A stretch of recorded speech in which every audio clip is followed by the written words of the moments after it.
जय श्री माता जी। सुबह के ध्यान सत्र में उपस्थित विश्व के सभी साधकों का हृदयपूर्वक स्वागत है। कुंडलिनी चढ़ाकर बंधन लेते हैं।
तीन महामंत्र, तत्पश्चात श्री गणेश मंत्र।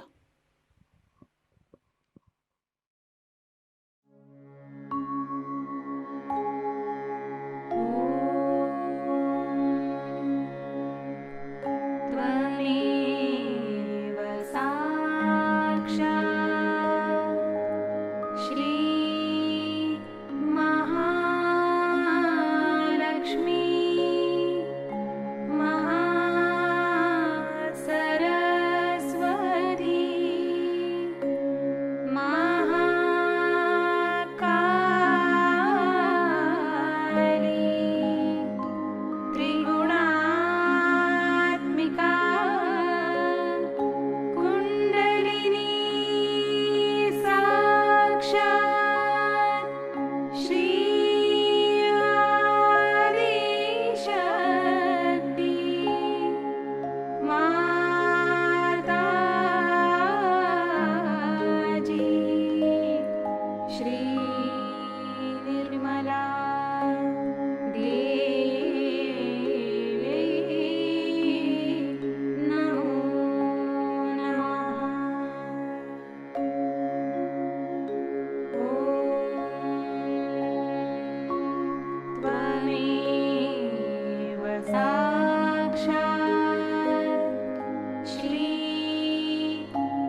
परम पूज्य श्री माता जी, कृपा कर सामूहिकता की सहस्त्रार में आप विराजिए। श्री माता जी, हमारा आत्म साक्षात्कार दृढ़ कीजिए। हमारा अहंकार और प्रति अहंकार आपके श्री चरणों में समर्पित है। कृपया आप हमारा समर्पण और कृतज्ञता स्वीकार कीजिए। सहस्त्रार पर अपने चित्त को स्थिर करते हुए कुछ समय ध्यान में बैठते हैं।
ध्यान की इसी अवस्था में अमृतवाणी ग्रहण करते हैं।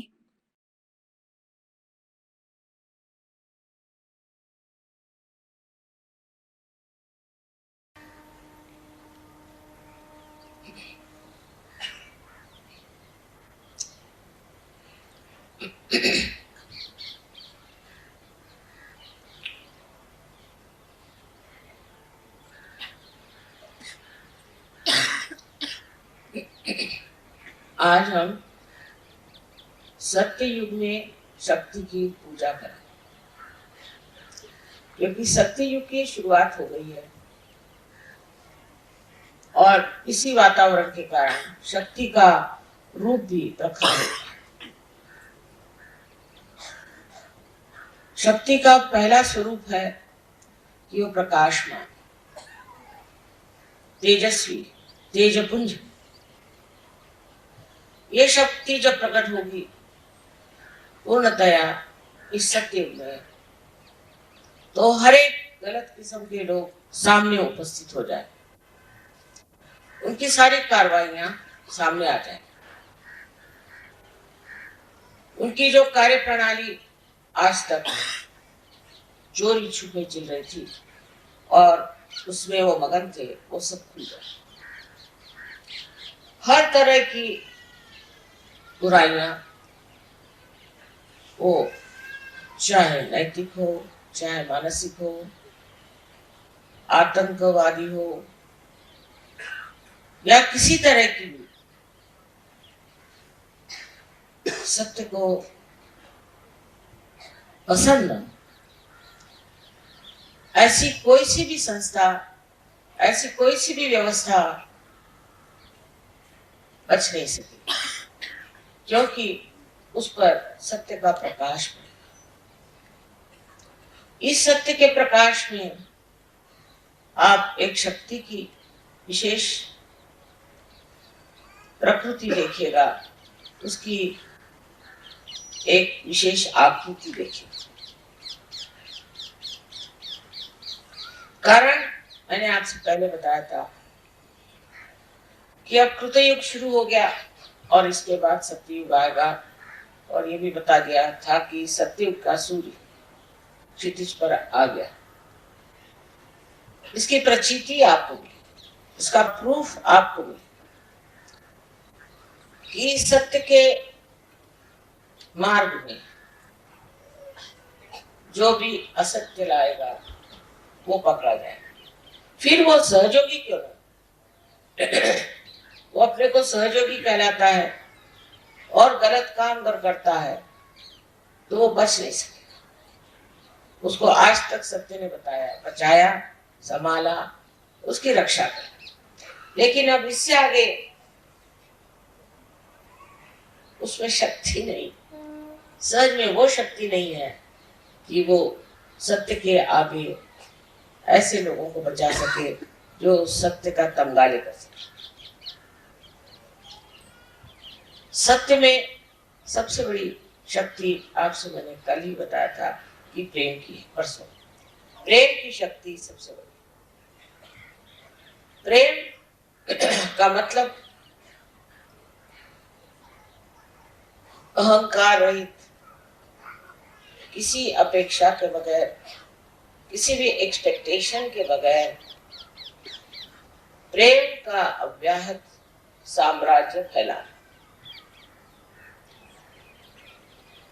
ये शक्ति कार्य करेगी। किंतु ये जो शक्ति चैतन्य की है वो आपके ही माध्यम से कार्य कर सकती। अगर चैतन्य स्वयं ही इस कार्य को कर सकता तो आज आप लोग सहयोगी नहीं बनते और सहयोगियों की कोई जरूरत ही नहीं रहती। लेकिन आज जो सहयोगियों की जरूरत आप समझ रहे हैं कितनी है, कि सामूहिकता में सहयोगी तैयार हो रहे हैं।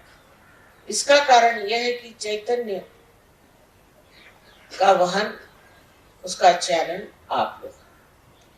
अब इस वहन करने वाली जो धाराएं हैं उनको समझ लेना चाहिए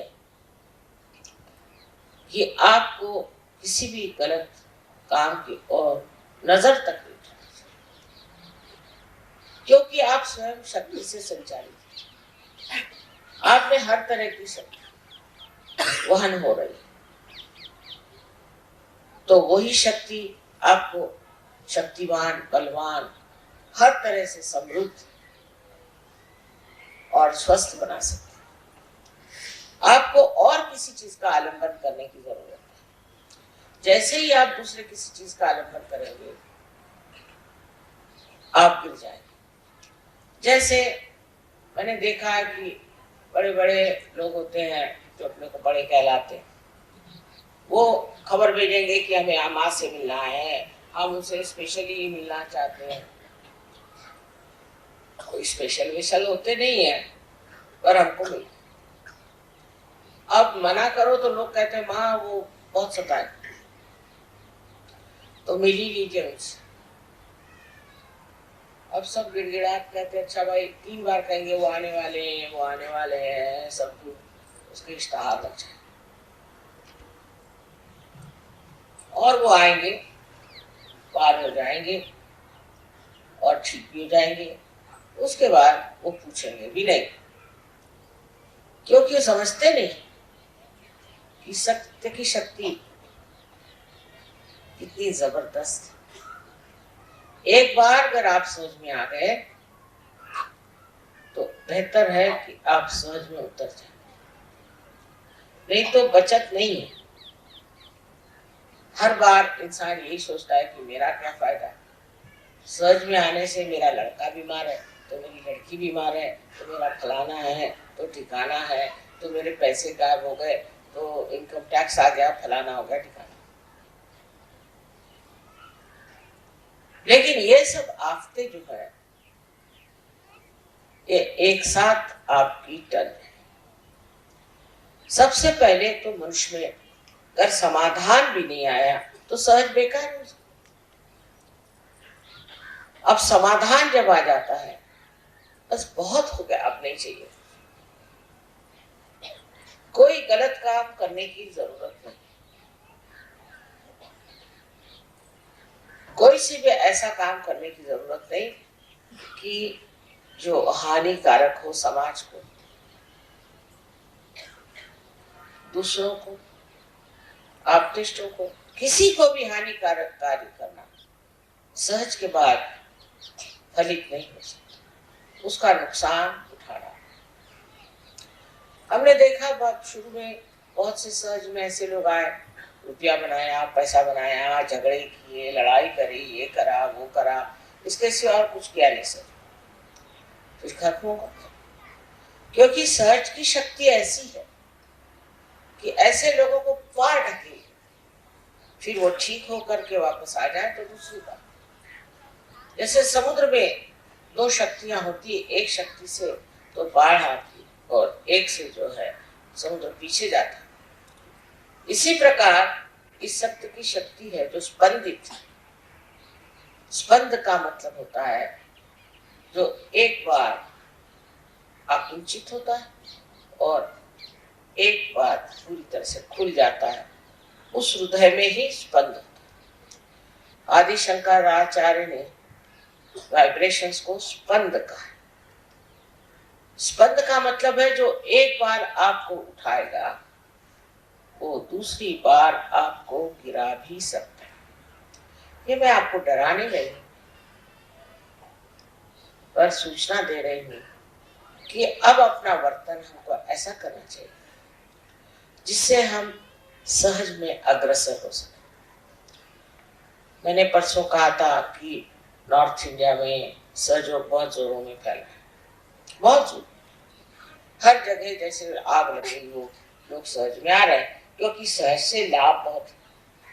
तंदुरुस्ती अच्छी हो जाएगी, किसी को धन लाभ हो जाता है, किसी को पुत्र लाभ हो जाता है, कोई न कोई लाभ हो जाता है, किसी का बहुत ज्यादा, किसी का कुछ। किंतु सबसे बड़ा लाभ सहज योग का ये कि समाधान, कि इससे आगे अब कुछ नहीं चाहिए, मुझे और कुछ नहीं चाहिए, मैं सब पा चुका। ये जब स्थिति आपकी आ जाएगी तब सहज समझना कि आप सहज में उतर, और फिर अनायास आपको चाहे या न चाहे सहज आपकी देखभाल करेगा, आपको सर्वथा पूर्णतः संतुष्ट है। आपका समाधान जो है वो 7वें श्रेणी में पहुंच जाए। लोग कहेंगे इनको क्या हो गया, ये क्यों इस तरह से निरीक्ष हो गए, इनको क्या किसी तरह का संन्यास मिल गया, तो कोई परवाह नहीं। एक बार हम अमेरिका में गए थे, वहां एक दुकानदार स्त्री थी, उसको हमने जागृति थी तो कहने लगे कि माँ कमाल है। जागृति के बाद मुझे कुछ याद ही नहीं रहता, पहले मुझे हर एक दुकान की हर एक चीज, कौन सा चीज आई, कौन सी चीज गई, क्या मिला क्या नहीं मिला, हर एक बात की मुझे पूरी परवाह रहती थी और हर एक चीज मैं लिख लेती थी। और तो भी मुझे कभी नफा नहीं, हमेशा देखती हूँ तो नुकसान ही होता। जो चीज आए वो बिके ना, कुछ हो ये हो। सहज के बाद ये हालत मेरी हो गई कि अब ना तो मैं गिनना जानती हूँ, ना ही मुझे कोई चीज याद है। और देखिए कमाल ये है कि मुझे नफा ही नफा हो, पता नहीं कैसे नफा, कौन मेरा सामान बेच रहा है, कौन खरीद रहा है, कौन पैसे दे रहा है, मुझे किसी भी चीज की खबर नहीं। और इस बेखबरी में ही सब कुछ बना जाए। मैंने सहज ने अपने गोद में ले लिया उसे, और सारी जो कुछ परेशानियां थी, नाप तोलने की, बेचने की, नफा रखने की, वो सब खत्म हो करके वो बस मस्ती में आ गई। पहले अब क्या, मेरी तो दुकान कोई चला ही रहा है, पक्की बात है, मैंने अपनी दुकान चला। और सब चीज इस प्रकार हो जाने से मनुष्य समझ जाता है कि अब मैं समाधान की 7वीं मंजिल पे पहुंच गया। उसको सोचना भी नहीं, विचारों से परे ये दशा है। अब इसका कारण ये है कि सहज से पहले हम विचारों पे रहते हैं, हर चीज आप गिनते रहते हैं, हर चीज आप नापते रहते हैं, घड़ी हर बार आप देखते रहते हैं, और हर समय आप देखते हैं कि कुछ न कुछ चूक ही जाता है। बहुत हिसाब किताब रखने पर भी आप देखते हैं कि सर दर्द हो गया, लेकिन कोई फायदा नहीं, क्योंकि सहज में आपने ये कार्य अपने ऊपर कैसे ले लिया, तो सहज कार्य, स्पॉन्टेनियस।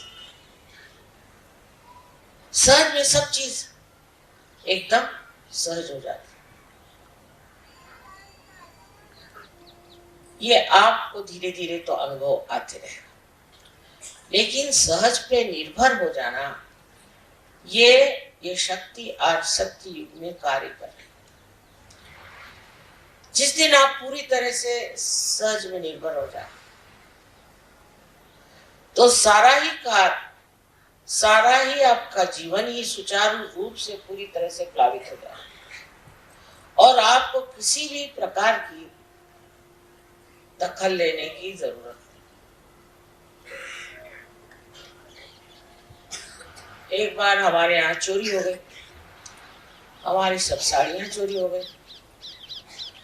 मुश्किल से एक साड़ी सिल्क की बची, वही पहन करके मैं सारी पार्टी में जाती थी, खुशी में जाती थी। हमारे पति भी सोचने लगे कि इनको क्या हो गया, एक ही साड़ी पहनती है। मैंने कहा मेरे पास अभी एक ही है। अब आप लोग इतनी साड़ियां मुझे देते हैं कि मैं मना भी करती, तो साड़ी पे साड़ी, साड़ी पे साड़ी। तो मैंने कहा कहीं द्रौपदी वस्त्र हरण का अगर इंतजाम करें तो कुछ ठीक हो जाए, क्योंकि ये रखूं का, मैं तो पहनती भी नहीं है सब साड़ी। लेकिन समाधान मिलना यही सबसे बड़ा बख्शीश है। अब समझ लीजिए, हमें कोई चीज पसंद आई और उसके लिए हम दौड़ रहे हैं कि हमें ये चीज चाहिए, वो चीज चाहिए, जरूरी चाहिए, उसके लिए मरेंगे, वही चीज लेनी है, हमने वो देखी, हमें पसंद नहीं है, मर मुरा के भी कर्जा लेके ली चाहे जैसे, और उसके बाद उसके और देखते नहीं, फिर दूसरी चीज की ओर देखने लगे। जो चीज पाई उसी का सुख, उसी को देखना नहीं।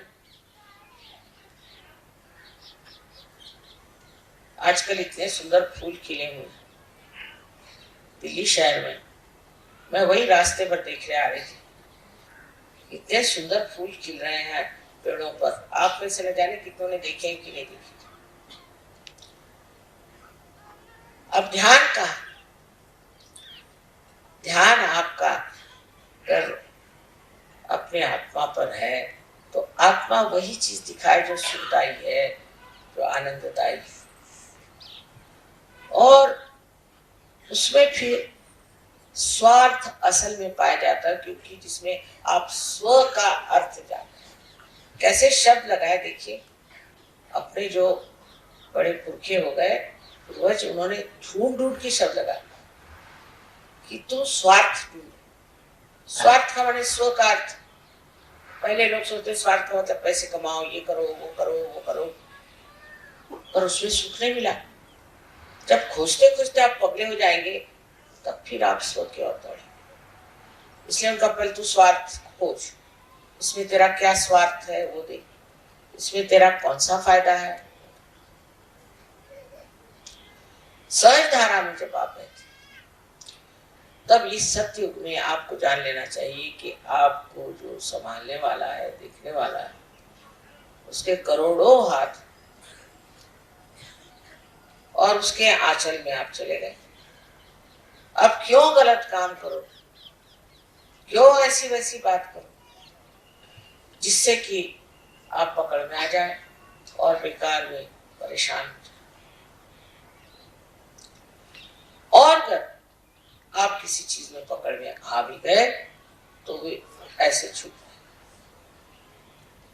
उदाहरण के लिए हम बताएं कि हमने 5 मूर्तियां खरीदी मिट्टी की कनाडा, बहुत सुंदर थी, सोचा ऐसी मूर्तियां हमारे यहाँ बने।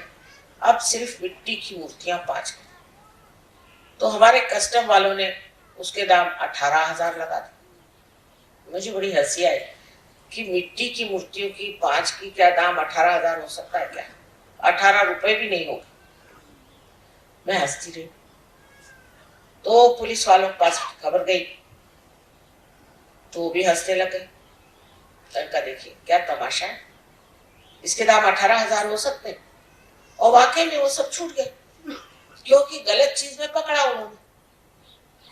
तो सहज उसे अपने आप ही सब चीज को ठीक कर, जिसकी जरूरत है, जो जरूरी होना है, जिसकी आवश्यकता है, वो कार्य सहज ही कर देता है। तो सहज पे चीज छोड़ना आना चाहिए। सबसे बड़ी बात है ये चीज सहज पे छोड़ना।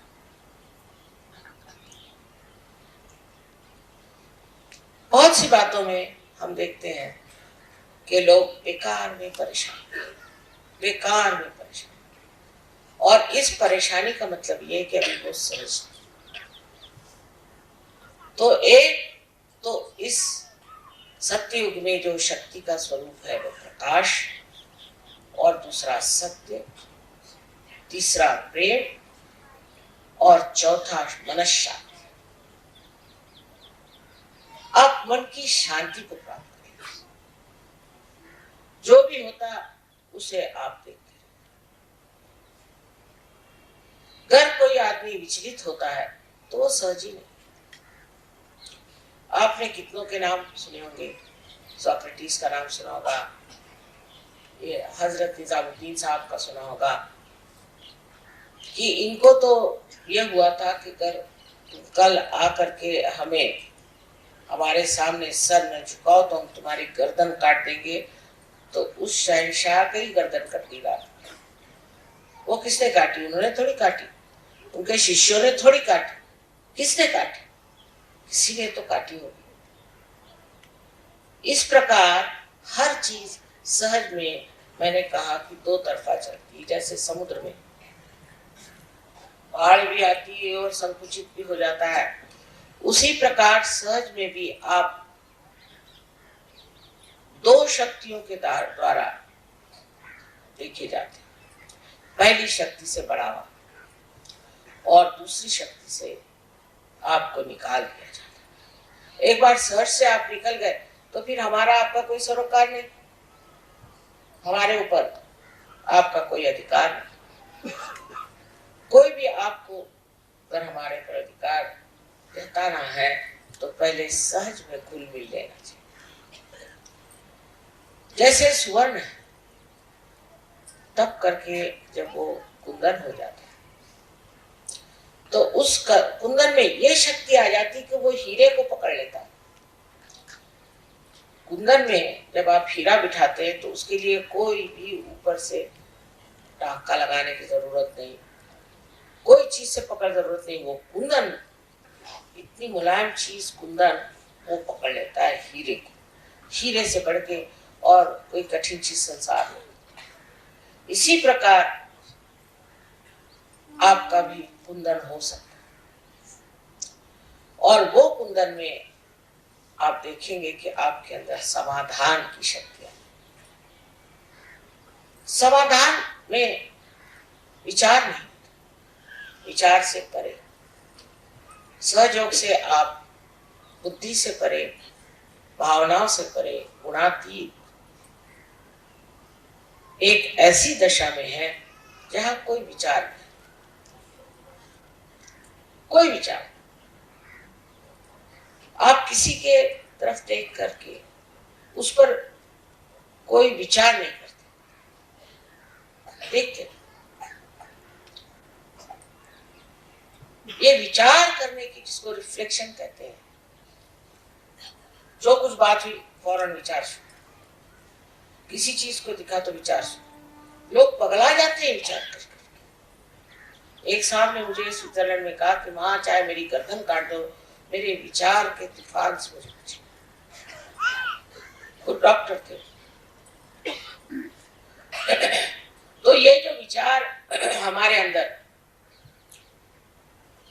अहंकार की वजह से या संस्कारों की वजह से हमारे अंदर बंधे हैं,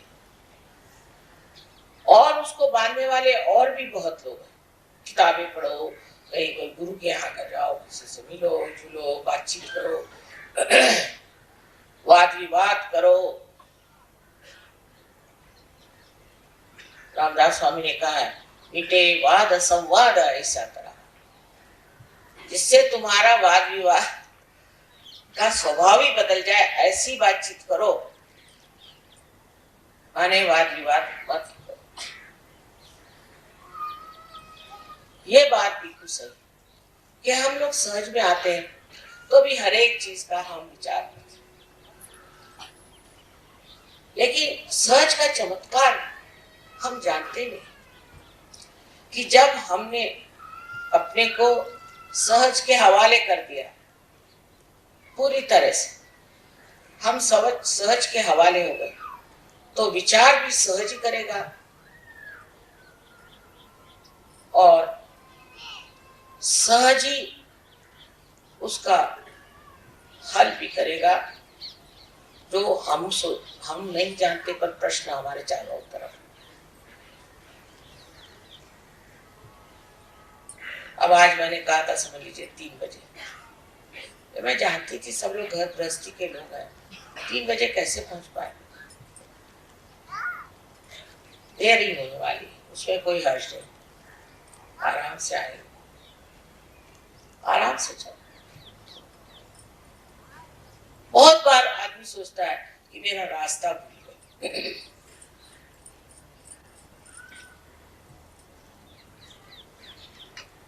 और परेशान है, कहां से रास्ता ढूंढूं, किससे पूछूं, क्या करूं, मेरा रास्ता रह गया, ये है। अगर आपका रास्ता खो गया है तो सहज के कारण आपको किसी से मिलना है, या आपको किसी चीज से गुजरना है, या वहां कोई चीज का आपको अनुभव लेना है, इसीलिए आपका रास्ता बना।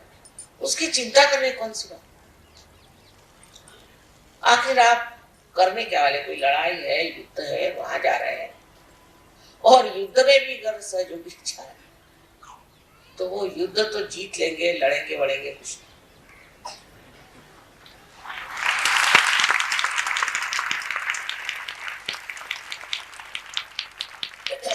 सत्य में विचार की शून्यता आने से मनुष्य जान लेता है कि विचार जो है वो शक्ति ही है। और जहां जहां जिन देशों में बहुत लोगों ने विचार पे निर्भरता रखी, जैसे अमेरिका का देश है, तो फ्रॉइड जैसे गधे आदमी पर, गधे से भी ज्यादा, कारण से मुझे इतनी गालियां नहीं आती, ऐसे महामूर्ख दुष्ट आदमी को उन्होंने भगवान माना, और हर समय वो ये सोचते हैं कि हमको आनंद उठाना चाहिए, और हर आनंद ऐसा बनाया हुआ है कि उससे वो नष्ट हो जाए। हर एक चीज, जो उनकी कोई चीज ऐसी है ही नहीं कि जिसमें नष्टता की भावना नहीं, और जब तक वो नष्ट नहीं होते तब तक वो सोचते नहीं कि उनके आनंद की परिसीमा हो। जैसे उनके खेल देख लीजिए, पहाड़ों पे जाएंगे, वहां स्कीइंग करेंगे और टंगियां टूटेंगी, किसी की किडनी गायब, किसी का कुछ। अब सामने दिखाई दे रहा है और वहीं जाएंगे। हमारे नसीबी जहां रहते थे वहां एक चर्च होता था और चर्च के पास एक पब भी था, दोनों साथ। अब जो लोग पब में जाते थे वो देख रहे हैं कि अंदर से लड़खड़ाते हुए लोग आके नीचे जमीन पर गिर रहे, और ये क्यों लगा के अंदर जाते थे कि हमें भी ऐसे बनाओ कि हम भी लड़खड़ाते हैं। यानी विचार से अकल मारी जाती है। ये अकल से जो जो काम किए गए मनुष्य ने, अहंकार,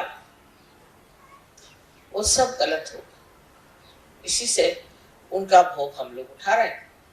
लेकिन अगर आत्मा के प्रकाश में तो कोई कार्य करते, प्रकाश में कोई सा भी कार्य सुचारू रूप से ही होता है, ठीक ढंग से होता है, समझदारी से होता है। लेकिन ना सूझबूझ ना समझदारी इस विचार में है, क्योंकि इसमें वो चेतना ही नहीं। तो आज जब सत्य का समय आ गया और जब हम सत्य के मार्ग में चलकर, तब पीछे मुड़ के देखने की कोई भी जरूरत नहीं, क्योंकि आपके साथ सबसे बड़ी शक्ति प्रकाश। आप प्रकाश में, और प्रकाश भी ऐसा जिसमें आपकी छाया नहीं, आगे भी प्रकाश, दोनों तरफ प्रकाश और पीछे भी प्रकाश। लेकिन ये प्रकाश की ज्योत आपको पूरी तरह से प्रज्वलित करने, उसके लिए छोटा सा मार्ग मैं बताती हूँ कि आप सब लोग ध्यान करें। वो भी नहीं होता, विशेषकर स्त्रियों के लिए कहा जाता है कि ये लोग ध्यान में आने, सारा चित्त खाना बनाना, बच्चों में, इसमें उसमें टिपटा। आश्चर्य कि औरतों को तो सबसे पहले ध्यान करें, क्योंकि वो समाज की शक्ति। पहले स्त्री का सबसे बड़ा कार्य यह है कि वो समाज को बनाना, ये नहीं कि वो कोई कहने लगे कि रशिया में औरतें मोटरें चलाती हैं और ट्रेनें चलाती हैं और वो एरोप्लेन चलाती हैं, तो उन्होंने कौन सी बड़ी भारी कमाल कर दी। अपने आदमियों को नौकरी नहीं, आप लोग क्यों चाहते हैं कि मोटरें चलाएं और टैक्सी चलाएं?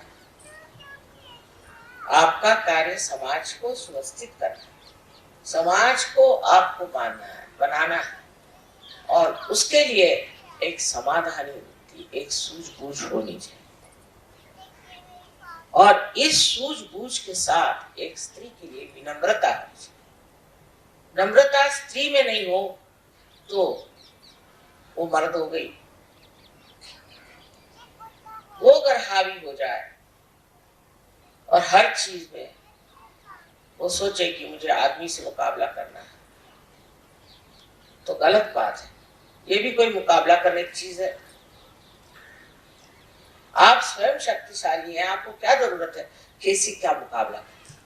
मैं बार बार इसलिए कह रही हूं कि जिस जिस देश में औरतों ने सामाजिक स्थिति का भार अपने सर पे नहीं लिया, वो देश आज डूब रहे हैं और खत्म हो जाए। अपने बच्चों को संभालना, घर में व्यवस्थित रहना, ये बड़ा भारी कार्य है। हाँ, अगर जरूरत पड़े नौकरी कर लीजिए, पर जैसे आदमियों के लिए मैं कहते कि अच्छा ठीक है, आप लोग अगर खाना बनाना चाहते तो बनाए, कोई हर्ष नहीं, सीखना चाहिए, पर वो उनका मुख्य कार्य है। इसी प्रकार स्त्री के लिए जरूरी है कि वो अपनी शक्ति को प्रज्वलित करे, और इस देश की औरतों ने ही यहाँ का समाज जरूर कर है, ये मान लीजिए, लेकिन जबरदस्ती से, प्रेम से, और वो भी प्रेम निर्वाच्य। इस देश में ऐसी ऐसी औरतें हो गई हैं, कन्नादाई, जिसने अपने बच्चे को युवराज को बचाने के लिए कटवा दिया, ऐसी ऐसी इस देश में। लेकिन ये इतिहास मात्र। मैं कभी फॉरेन में बताती हूँ कि पद्मिनी ने 3000 औरतों के साथ जोहार किया, तो वो विश्वास ही नहीं करते। ऐसे ऐसे कैसे हो सकता? मैंने कहा थी हमारे देश में इसमें। आज उन्हीं के बलबूते पर हम लोग आज तक टिके हैं। ये तो जिस तरह का अंधकार इस देश में चला हुआ है, ये कब का खत्म हो गया था। उन्हीं की पुण्याई पर आज हम लोग चल रहे। वही पुण्याई आज इस सतयुग में एक विशेष रूप धारण करके सामने। उसका चमत्कार आप देखिए, रोमानिया के लड़के कल कैसे गाना गा रहे। इन्होंने कभी अपने सरगम तक सुने नहीं, कुछ इनको शिक्षा नहीं मिली। कल वो बता रहे थे बड़े वादक कि साहब इसके लिए तो सालों तपस्या करने पर भी हाल नहीं आता। ये कहां से कैसे होगा? चमत्कार ही है ना। आपके भी जीवन में सहज के बाद अनेक चमत्कार है, पर तो भी आप अपने विचारों पे ही निर्भर रहे। तो उस पर भी रामदास जी ने कहा है, अल्पदारिष्ट पाए। परमात्मा का तो अच्छा तेरा थोड़ा सा जो धीर चला है कर, तो जो करना है प्रयत्न। तो सहज में घुलने के बाद एक बड़ी मस्ती है, बहुत बड़ी मस्ती। जब मस्त हुए फिर क्या बोल, उस मस्ती में आ जाए। फिर इसका मतलब ये नहीं कि आप पागल जैसे बोलो। इस मस्ती में आप कर्तव्य परायण हो जाते और उसके लिए आपको शक्ति मिलती। अगर आप शक्ति चाहते हैं तो उसके लिए पहले सबसे पहले सहज में आप पूरी तरह से सब दुनिया भर की चीज छोड़। आप किसी को पैसा चाहिए, किसी को सत्ता चाहिए, किसी को ये चाहिए, किसी को वो चाहिए। इसने कह दिया मुझे कुछ नहीं चाहिए, अब हो गया, चाहत सब खत्म हो गई। तब फिर परम चैतन्य सोचता है अच्छा तेरी चाहत मैं पूरी करूं। फिर उसकी चाहत आपकी चाहत, वो ऐसे ऐसे चमत्कार करेगा कि आप हैरान हो जाएंगे। हमने तो सोचा भी नहीं ये कैसे होगा, ये कैसे बन गया। दुनिया भर की आफतें और दुनिया भर की परेशानियां दूर हो जाती। फिर आपको मांगने का कुछ नहीं रह जाता, मांगने का कुछ नहीं रह जाता। फिर आप देने वाले हो जाते, सिर्फ देने वाले। मांगने का क्या? मांगने का तो वही करेंगे जिनके पास कमी रह गई और जो समाधान के सागर में डूब गए, वो क्या मांगेंगे? चारों तरफ देख के आपने ये क्या करेंगे, इसकी क्या जरूरत? पर इसका मतलब नहीं कि आप संन्यास्त हो जाएं और जंगल में। इसमें हमारे यहाँ राजा जनक का बड़ा सुंदर वर्णन है। उनको विदेही कहते। वो राज्य करते थे, उनके सामने नृत्य होता था, संगीत होता था और उनके बड़े भारी प्रोसेशन निकलते थे, सब कुछ होता था, पर उनको लोग विदेही कहते थे। तो एक शिष्य ने, नचिकेता ने अपने गुरु से कहा कि जब वो आते हैं तो आप क्यों खड़े हो जाते हैं? पहले वो हमसे बहुत ऊंचे, आपको पता है। उनका कैसे? पहले हमने तो सब संसार छोड़ के संन्यास्त भाव लेकर के फिर चलो, ये तो बगैर छोड़े ही उसमें बसे। तो छोड़ने का है क्या? अगर आपने पकड़ा है तो आप कहेंगे कि मैंने इसे छोड़ा, उसे छोड़ा, उसे छोड़ा, पर जब पकड़ा ही नहीं तो छोड़ेंगे क्या? वो पकड़ हमारे अंदर जो विचारों से, चाहे संस्कारों के कारण और अहंकार के कारण अगर जाती नहीं है तो इसका मतलब अभी आप सहज में उतरे नहीं।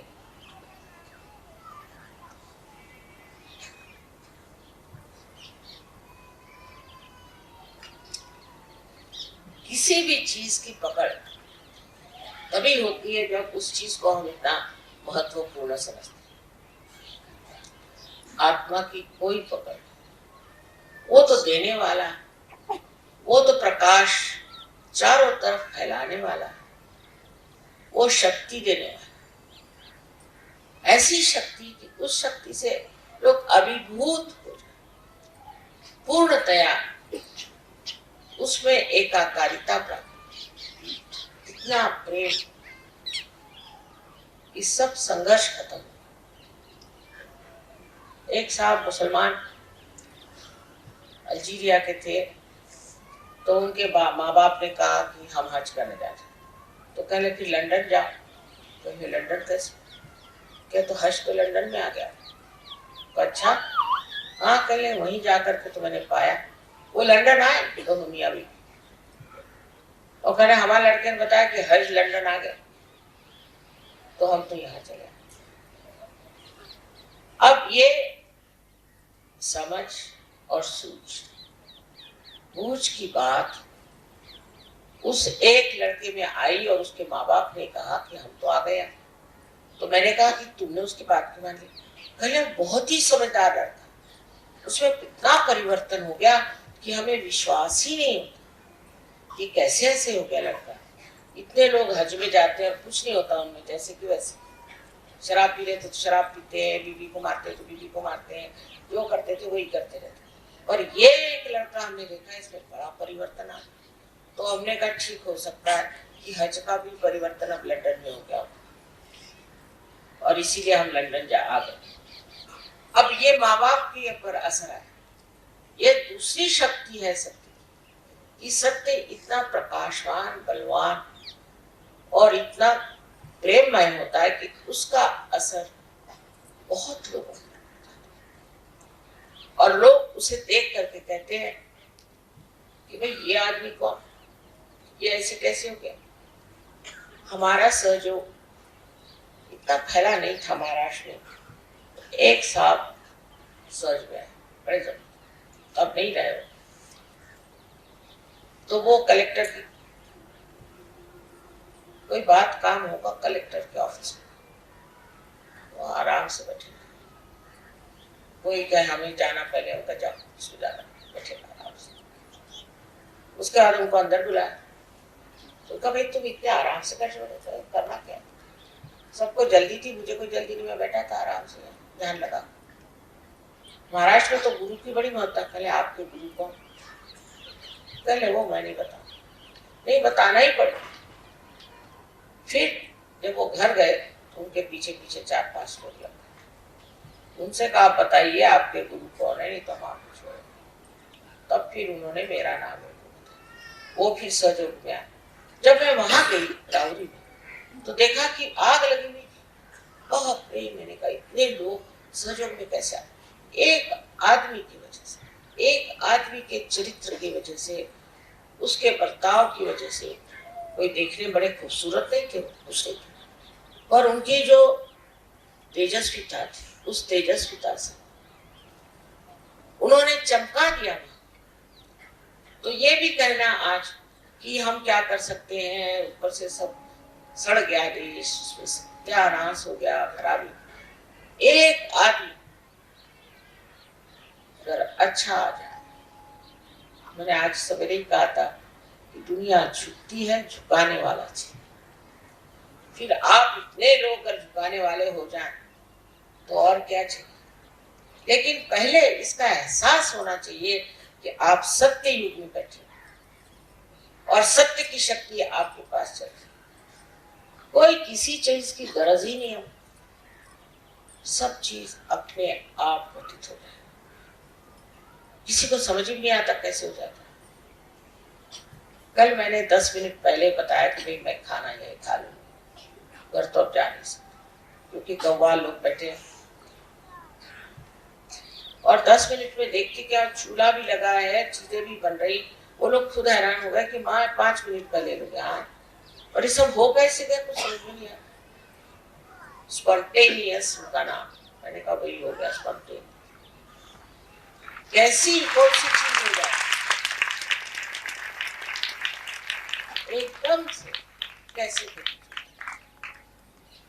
कैसे चीज बन जाती है वो आप बता नहीं सकते। इस परम चैतन्य की शक्ति, इसका कोई वर्णन नहीं। किसी ने मुझसे पूछा कि क्या गणेश जी ने दूध पिया, क्या ये शिव जी ने दूध पिया? मैंने कहा भी पिया होगा। मैं तो ये परम चैतन्य को देख देख करके खुद ही हैरान हूँ। मेरे ही साथ इतनी कमाल कर रहे हैं और मुझे भी पूरी तरह से एक्सपोज कर रहे हैं, तो ये कुछ भी कर सकते हैं क्या ठिकाना। पर मुझे नहीं पता कि गणेश जी इतना दूध पीते हैं।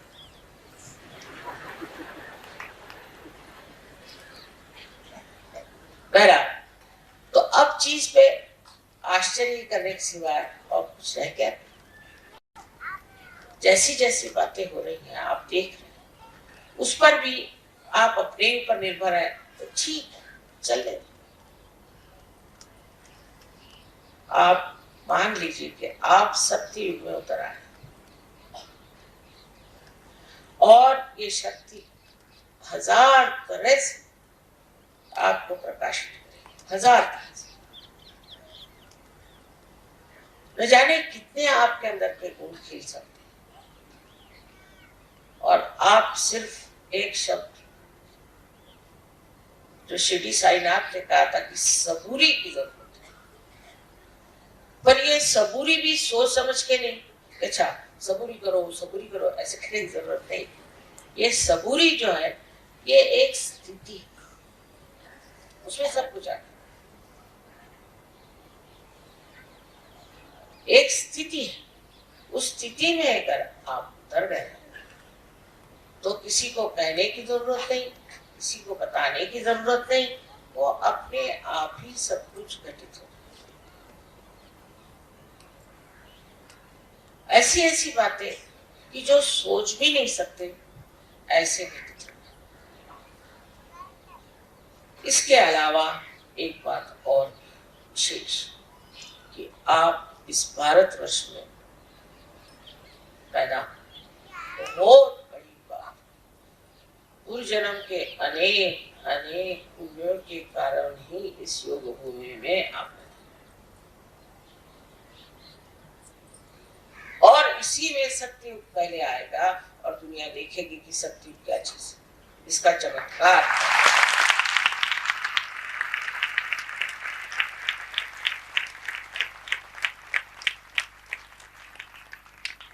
लेकिन आप ही मशाले, आप ही ज्योत, आप ही को ये प्रकाश देना, इसको एहसास करना चाहिए, इसको समझना चाहिए, इसको अपनाना चाहिए, क्योंकि कितनी बड़ी जिम्मेदारी आप पर आज है ये सब। मैं भी कहीं जन्म लेती तो अच्छा होता, ऐसे बहुत लोग कहते कि वहां पर अमेरिका में जन्म लेते तो अभी तक पता नहीं कहां तक लोग आपको पहुंचा। मैंने कहा नहीं, जहां मैंने जन्म लिया वो सबसे ऊंचा प्रदेश है, तो बड़े भाग्य से होता है। और यहाँ भी आप समझ लीजिए कि सहयोग कितने जोरों से फैल रहा है, बहुत ज्यादा। लेकिन इसका जो प्रसार हो रहा है इतना फैल रहा है, उसका मुख्य कारण क्या है? उसका कारण ये है कि आप इस योग भूमि में पैदा, चारों तरफ जिसमें चैतन्य भरा है, पृथ्वी से भी इसी देश में सबसे ज्यादा चैतन्य बह रहा है, लेकिन उससे आगे आपको ये देखना है कि आप ही इसके वाहन, आप ही इसको दूसरों तक पहुंचा सकते। अब भी मैं देखती हूँ कहीं ना कहीं कमी है, उसको ठीक करिए, उसके पीछे पड़ के उसे ठीक करिए, किसी तरह से ठीक करिए। मुझे ये चीज ऐसी करनी है, ये शरीर, ये बुद्धि, मन, अहंकार आदि वगैरह जो उपाधियां हैं, उनसे मुझे अपने को बिल्कुल खालिज कर देना, साफ कर देना, और तभी ये देश का उत्थान, बहुत बड़ा भविष्य इस देश का। और जो ये कहते हैं कि देश बहुत खराब हो गया है, इसमें ये खराबी वो खराबी। मैं कहती हूँ कि जो सबसे कठिन समुद्र होता है उसमें वही जहाज चल सकते हैं जो मजबूत होता है। इसलिए आपको और भी मजबूती ज्यादा करनी चाहिए। एक तरफ आप देखते घोर अंधकार है तो दूसरी तरफ ये होना चाहिए कि महान प्रकाश में ऐसे आपके जीवन लोगों के सामने उतर। इस बड़प्पन को पाने के लिए कुछ करना नहीं, भक्ति से, पूर्ण भक्ति के साथ आपको ध्यान, ये जरूरी चीज है। प्रेम से, भक्ति से आप ध्यान, और फिर जो भक्ति में आप पाइएगा वो एक ऐसी असाधारण व्यक्तित्व की प्रतिमा होगी कि लोग कहेंगे साहब ये आए कौन, ये कहां से आए, ये स्वर्ग से उतर से आए हैं कि ये कौन है।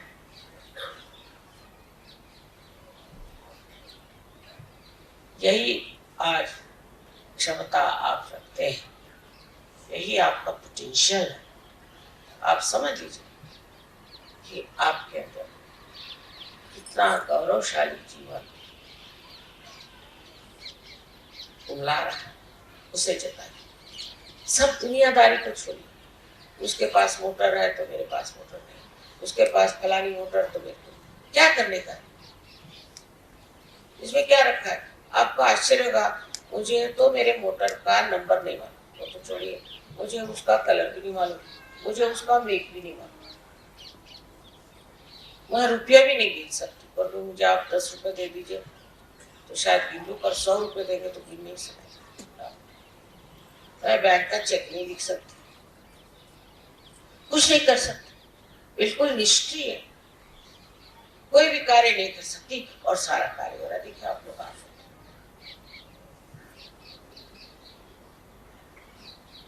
इसकी सूझबूझ अगर आपके अंदर जग जाए तो आप अपने को अंदर से सफाई कर, चक्र साफ करना, ध्यान, और इससे ही सारे दुनिया का उद्धार, जो मैं कह रही हूँ बार बार किसी भारतवर्ष से होना है, उसकी दारोमदार आप हो। तो आज के इस शुभ अवसर पे आप मन में सत्य के रास्ते पे खड़े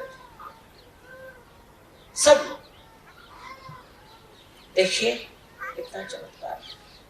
अरे अगर आप इस रास्ते पे नहीं है तो सत्य आपकी मदद कैसे करेगा। अगर आप गली कूचों में घूम रहे हैं या इस ट्रैफिक में फंस रहे हैं तो सत्य आपकी कैसी मदद करेगा। इसलिए आप आज निश्चय करें कि हम इस देश का भाग्य उज्जवल करें अपने चरित्र से और अपने सहज शक्ति से।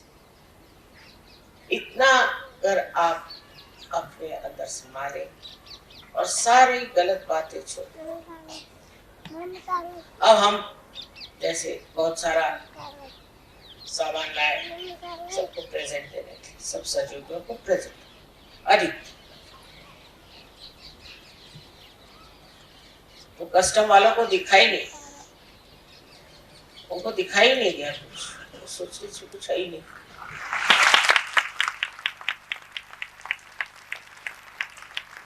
क्योंकि उसके प्रेम का आवरण कैसे दिखाई दे, कैसे पकड़े, दिखाई नहीं, अदृश्य हो।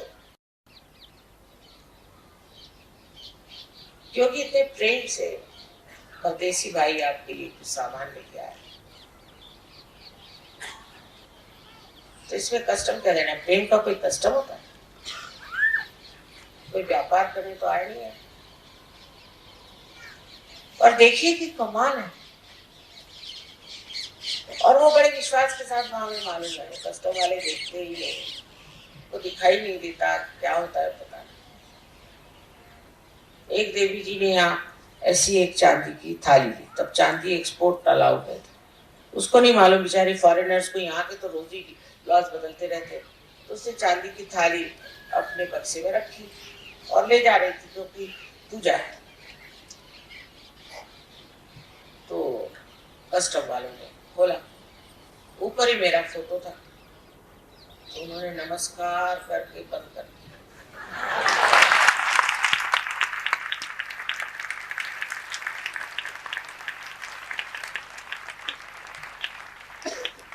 इसी आदान प्रदान से हमारे सब प्रॉब्लम सॉल्व होते हैं।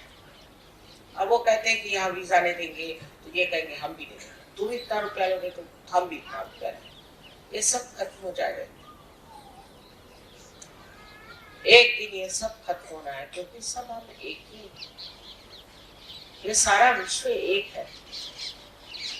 लेकिन मनुष्य के दिमागी जमा खर्च से ये अलग अलग हो गया। यही बात धर्म की है, यही बात हर एक चीज की है कि दिमागी जमा खर्च से इंसान अलग अलग इसमें बढ़ गया। और सहज योग सब का एकत्रीकरण ही नहीं है, सिर्फ समन्वय ही नहीं है, और समग्रता है। सबके तत्व को एक साथ बांधने वाली ये शक्ति आज चलायमान है, उसका आप सब लोग उपयोग करें, क्योंकि ये आप ही के अंदर से प्रकटित है। आप सबको अनंत आशीर्वाद। कुछ समय ध्यान में बैठते हैं।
जय श्री माता जी। परम पूज्य श्री माता जी की श्री चरणों में हम प्रार्थना अर्पित करते हैं। परम पूज्य श्री माता जी, आज का ध्यान आपके श्री चरणों में समर्पित है। आज की अमृतवाणी में आपने हमें जो ज्ञान प्रदान किया, सामूहिकता आपकी ऋणी है। हमें भौतिक प्रलोभनों से दूर रखिए। हमारे अंदर स्वयं शिस्त प्रस्थापित कीजिए। श्री माता जी, कृपा कर हमें आविर्भाव स्थिति में, अतीत स्थिति में, अकर्म स्थिति में स्थित कीजिए। श्री माता जी, हमारे अंदर संपूर्ण विवेक और समर्पण भाव प्रस्थापित कीजिए। परम पूज्य श्री माता जी, आज के ध्यान में अगर हमसे कोई गलती हुई हो, कृपा कर हमें क्षमा कर दीजिए। हमारी प्रार्थनाओं का स्वीकार कीजिए और हमें आशीर्वादित कीजिए। आपके श्री चरणों पर कोटि कोटि प्रणाम, अनंत कोटि प्रणाम। जय श्री माता जी। कुंडलिनी चढ़ाकर बंधन लेते हैं।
आज का ध्यान सत्र अभी संपन्न होता है। जय श्री माता जी।